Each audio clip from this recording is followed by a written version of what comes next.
Question number 8.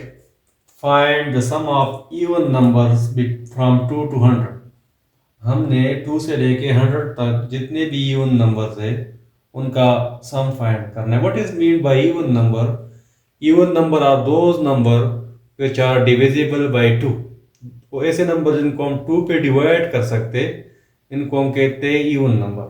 So पहले हमने क्या करना है? We will write the even number from 2 to 100. So sum of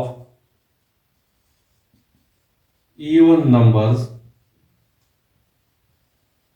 from 2 to 100 is given by, हमारे पास होगा 2 plus 4 plus 6 plus 8 plus up to 96 plus 98 plus 100. These are even numbers from 2 to 100. अब इसका हमने सम फाइंड करना है. पहले हमने ये देखना है कि ये सीरीज अर्थमेटिक सीरीज है कि नहीं है. तो अगर हम यहाँ से देख ले 4 माइनस 2 से हमारे पास आता है 2, 6 माइनस 4 से हमारे पास आता है 2, इस तरह 8 माइनस 6 से हमारे पास आता है 2. सो इसका मतलब ये है कि किसी भी दो कंसेक्यूटिव टर्म का अगर हम कॉमन डिफरेंस फाइंड करें तो नेक्स्ट टू कंसेक्यूटिव टर्म के कॉमन डिफरेंस के बराबर है. So the series is arithmetic series. अब इसी सीरीज में हमारे पास फर्स्ट टर्म जो है ना वो 2 के बराबर है. लास्ट टर्म जिसको हम an से रिप्रेजेंट करते हैं 100 के बराबर है. और d हमारे पास है 4 minus 2. So this implies that d is equal to 2. अगर हमने सम को फाइंड करना है सबसे पहले हमने n को फाइंड करना है. फर्स्ट टू फाइंड n किस तरह फाइंड करेंगे? For this we will use nth term or general term of arithmetic series as an is always equal to a1 plus n minus 1 n to d. अब values put करेंगे तो हमारे पास an है 100, a1 हमारे पास है 2 plus n minus 1 और d हमारे पास है 2. So this implies that 102 को दूसरी साइड पे लेके आएंगे तो -2 बन जाएगा. This is equal to 2 and 2n minus 1. 100 minus 2 mean 98 is equal to 2 and 2n minus 1. दोनों साइड्स को 2 से डिवाइड करेंगे तो हमारे पास आ जाएगा n minus 1 is equal to 98 by 2. This implies that n minus 1 equal to 98 by 2 mean 49. 1 को दूसरी साइड पे शिफ्ट करेंगे तो हमारे पास आ जाएगा 49 प्लस 1 और दिस इज इक्वल टू 50. अभी हमें फर्स्ट टर्म नोन है, लास्ट टर्म नोन है और कॉमन डिफरेंस नोन है. तो सम को फाइंड करने के लिए हम यूज करेंगे as Sn equal to n by 2 and to a1 plus an. Values put करेंगे तो Sn हमारे पास 50 है. So S50 equal to 50 divide by 2 into 2 plus 100. This implies that S50 is equal to 2 1 or 2 and 2 25 50. So 25 and 2 102. So this implies that S50 is equal to 25 multiplied by 102 is 2550. So S50 is 2550. So sum of even number from 2 to 100 is 2550. Question number 9 is find the sum of odd number from 1 to 99. Sum of odd number from 1 to 99 is given by is sum of odd number from 1 to 99 is, odd number are those number which are not divisible by 2. So 1 से लेके 99 तक odd number हमारे पास होंगे 1 plus 3 plus 5 plus 7 plus up to 95 plus 97 plus 99. ये हमारे पास है sum of odd number from 1 to 99। अब सबसे पहले हम देखते हैं कि ये जो हमारे पास सीरीज आ गया ये अरिथमेटिक सीरीज है कि नहीं है। तो हम देखते हैं कि 3 माइनस 1 से हमारे पास आता है 2, इस तरह 5 माइनस 3 से हमारे पास आता है 2, 7 माइनस 5 से हमारे पास आता है 2। तो इसका मतलब ये है कि किसी भी दो कंसेक्यूटिव टर्म्स का जो कॉमन डिफरेंस है वो नेक्स्ट टू कंसेक्यूटिव टर्म के कॉमन डिफरेंस के बराबर है। It is in arithmetic series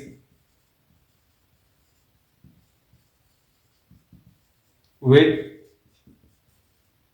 a1 is equal to 1, last term equal to 99 and common difference is equal to 3 minus 1 equal to 2। अब यहाँ पे हमें n अननोन है, नंबर ऑफ टर्म हमें पता नहीं है, तो सबसे पहले हमने नंबर ऑफ टर्म फाइंड करना है। तो नंबर ऑफ टर्म किस तरह फाइंड करते हैं? First to find n। For this, we will use n term or general term of an arithmetic series, and n term or general term of arithmetic series is given by an equal to a1 plus n minus 1 and 2d। So this implies that an हमारे पास 99 है, 99 equal to a1 is 1 plus n minus 1 और d हमारे पास है 2। So this implies that 99 1 को दूसरी side पे shift करेंगे तो ये -1 बन जाएगा is equal to 2 and 2n minus 1। This implies that 98 equal to 2 and 2n minus 1 और n minus 1 हमारे पास आ जाएगा 98 by 2। This implies that n minus 1 equal to 49। This implies that n equal to 49 plus 1 and this is equal to 50। अब हमें first term known है, last term known है, हमें common difference known है, number of terms known है। तो सम किस तरह फाइंड करेंगे? S first term and last term के केस में हमारे पास एस एन होता है n by 2 and 2 first term plus last term. Values put करें, सो n की जगह हम पुट करेंगे 50। So s50 is equal to 50 by 2 and 2 a1 हमारे पास 1 है और an हमारे पास है 99। So this implies that s50 is equal to 50 divide by 2 is 25 और 1 plus 99 is 100। So this implies that s50 is equal to 25 times 100 means 2500। So sum of odd number from 1 to 99 is 2500। Question number 10 is find the sum of multiples of 4 between 14 and 523। What are the multiple of 4? Multiples of 4 are 4 multiplied by 1 4, 4 multiplied by 2 8, 4 multiplied by 3 12, 4 multiplied by 4 16, 4 multiplied by 5 20 and so on। So अब हमने क्या करना है? हमने 4 और 523 के दरमियान जो 4 के मल्टीपल्स है उनका सम फाइंड करना है। Is sum of multiples of 4 between 14 and 523 is given by 14 के बाद जो हमारे पास मल्टीपल ऑफ 4 आता है वो 16 होता है। सो 16 नेक्स्ट हमारे पास 20 है, फिर 24 है, फिर हमारे पास 28। इस तरह 523 से पहले जो मल्टीपल्स ऑफ 4 है इनमें से हमारे पास एक है 512, एक है 516 और एक है 520। These are multiples of 4 between 14 and 523। अब यहाँ पे भी हमने देखना ही है कि ये सीरीज अरिथमेटिक सीरीज है कि नहीं है। तो 20 minus 16 4, 24 minus 24, 28 minus 24 again 4।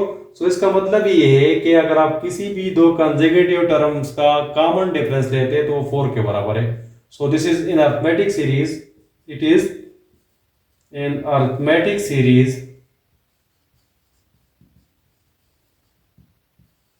with a1 is equal to 16, last term हमारे पास है 520 एंड डी हमारे पास है 20 minus 16 equal to 4।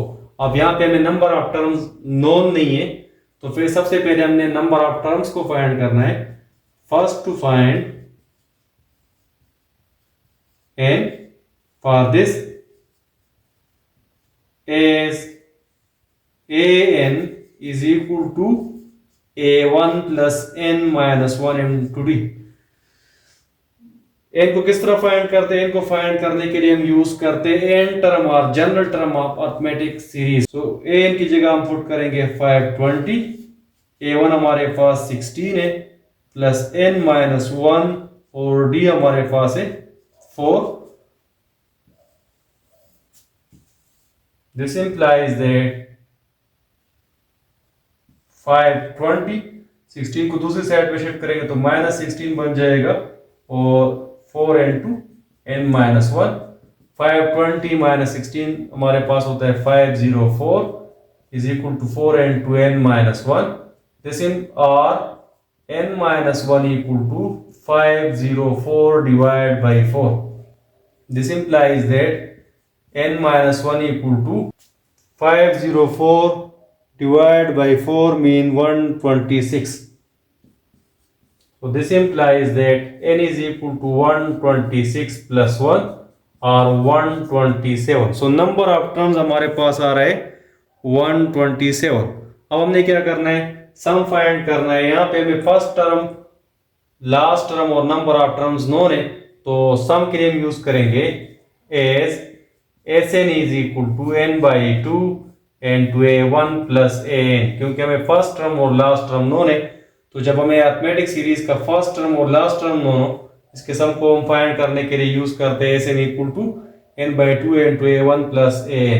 Values put करें तो हमारे पास बन जाएगा s n की जगह 127 is equal to 127 by 2 and to 4 plus 520। a1 हमारे पास 4 है और an हमारे पास है 520।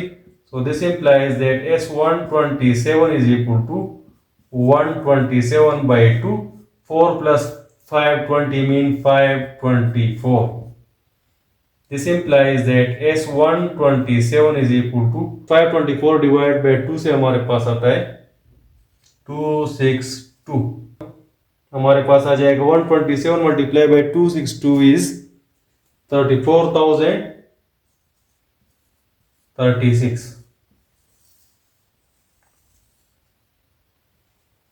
So sum of multiples of 4 between 14 and 523 is 34,036। Find the sum of each of the following series। इसमें क्वेश्चन नंबर 11 जो हमारे पास है, from that a1 is equal to 3, an is equal to minus 38 and n is equal to 8। हमने उस series का सम find करना है जिसका पहला टर्म 3 है, लास्ट टर्म हमारे पास माइनस 38 है और नंबर ऑफ टर्म्स हमारे पास है 8। तो फर्स्ट टर्म और लास्ट टर्म गिवन है, तो सम के लिए हम यूज करेंगे Sn is equal to n by 2 and to a1 plus an। Values put करेंगे, सो s n की जगह 8, सो s8 equal to 8 by 2, a1 हमारे पास 3 है और प्लस an हमारे पास है minus 38।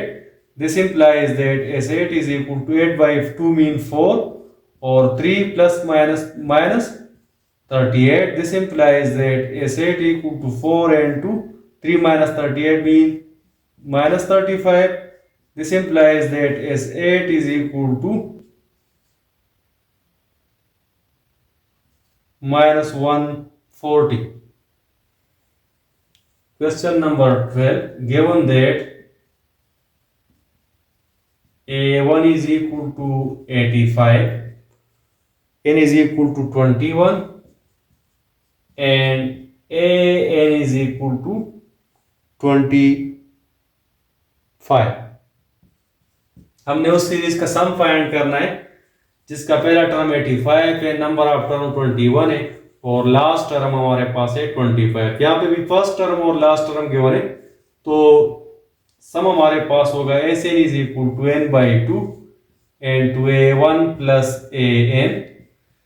वैल्यूज पुट करें, एस एन हमारे पास आ जाएगा 21/2, यहाँ पे भी एन की जगह वैल्यू पुट करें तो एस 21 आ जाएगा 21/2 एन टू ए वन हमारे पास 85 पे और ए एन हमारे पास है 25।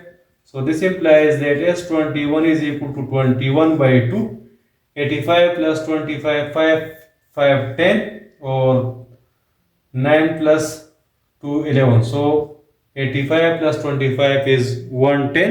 अब वो S21 हमारे पास आ जाएगा 110 डिवाइड बाई 2 55, so 21 times 55, और this implies that S21 is equal to 1155. So sum of first 21 term is 1155.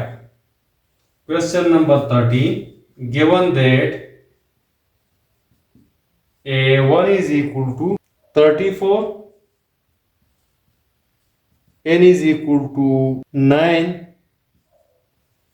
and AN is equal to 2.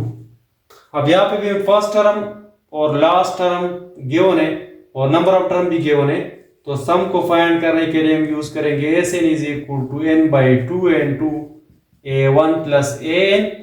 This implies that values put करें एस एन की जगह 9, so S 9 is equal to 9/2, A one 34 and A N is 2, so this implies that S9 is equal to 9/2, 34 plus 2 36. This implies that S9 is equal to 9 times 36/2 mean 18. So this implies that S9 is equal to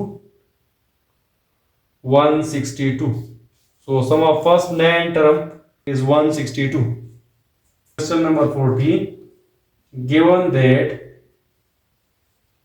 A1 is equal to 5, D is equal to 1/2 and N is equal to 13. Question number 14 क्या है? Question number 14 में हमें first term given है A1 5 के बराबर है, D हमारे पास 1/2 है और नंबर ऑफ टर्म हमारे पास है 13। यहाँ पे हमें फर्स्ट टर्म और कॉमन डिफरेंस गिवन है, सो सम को फाइंड करने के लिए हम यूज करेंगे Sn is equal to n/2 into 2a1 plus n minus 1 into d। जब हमें फर्स्ट टर्म और कॉमन डिफरेंस गिवन हो और हम सम फाइंड करते तो हम यूज करते Sn is equal to n/2 into 2a1 plus n minus 1 into d। Values put कर ले, सो S13 is equal to 13/2 into 2a1 is 5 plus 13 minus 1 और d हमारे पास है 1/2। This implies that S13 is equal to 13/2, 2 times 5 is 10, 13 minus 1 is 12, multiplied by 1/2. This implies that S13 is equal to 13/2 and to 10 plus 2 1, 2 and 2 6, so 10 plus 6. This implies that S13 is equal to 13/2 and to 10 plus 6 means 16. This implies that S13 is equal to 13, 16/2 mean 8. This implies that S13 is equal to 13 times 8 is 104.